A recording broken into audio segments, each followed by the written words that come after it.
morning, student. From the history chapter, the making of a global world. Today, our topic of discussion is wartime transformation.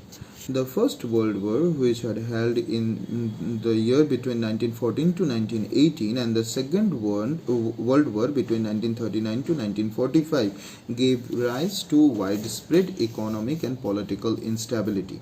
The First World War was fought between the two power blocs, the Allies and the Axis.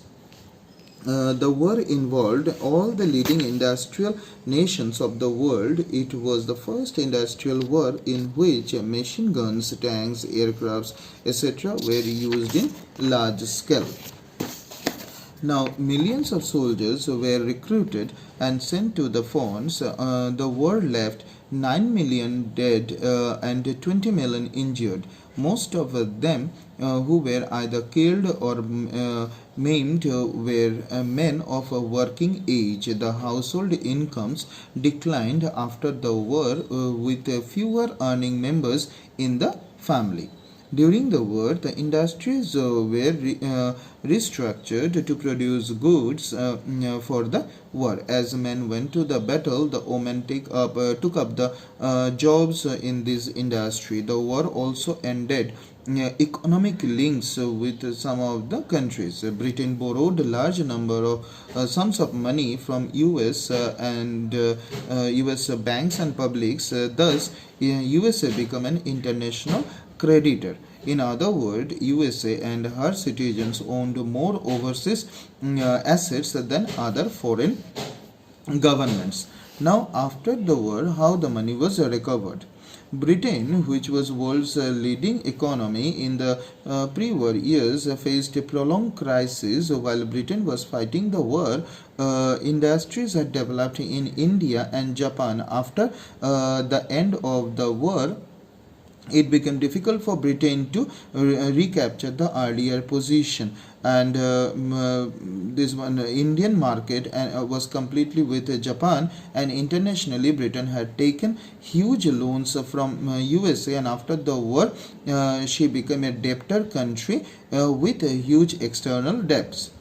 The World War had led to an increase in demand, production and employment. When the war ended, production was production made less and unemployment increased. The war expenditures were also reduced. These developments led to huge unemployment. In the year of 1921, we can see that every 5 workers was out of the work.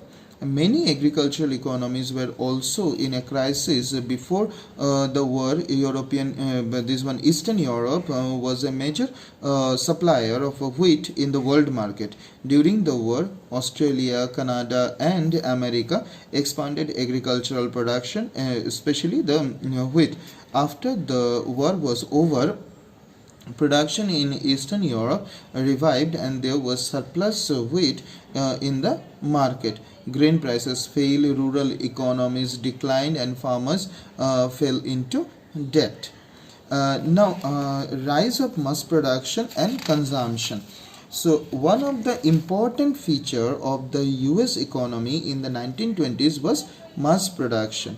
It was characteristic features of industrial production in US. Henry Ford, the car manufacturer, was the pioneer of this mass production. He had seen the assembly line in in Chicago, in which the sluggard animal were picked apart by butchers as they came down as a conveyor belt. He adopted the assembly line method in his car manufacture unit when he realized that the work would be done faster and cheaper in the way of assembly line production. The assembly line method forced the worker to repeat the same task mechanically and continuously at a pace by the conveyor belt. Standing in front of the conveyor belt, no one could delay the work. As a result, Henry Ford cars came at 3 minutes interval.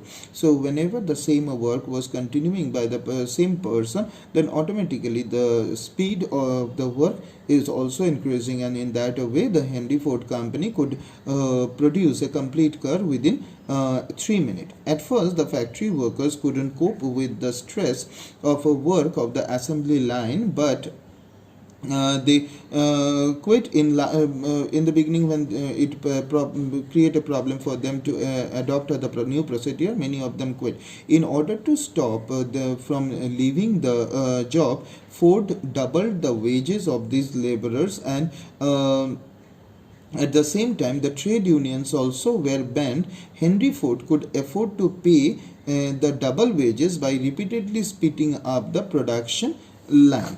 So up to this much today. Next class we will discuss about the Great Depression. Thank you.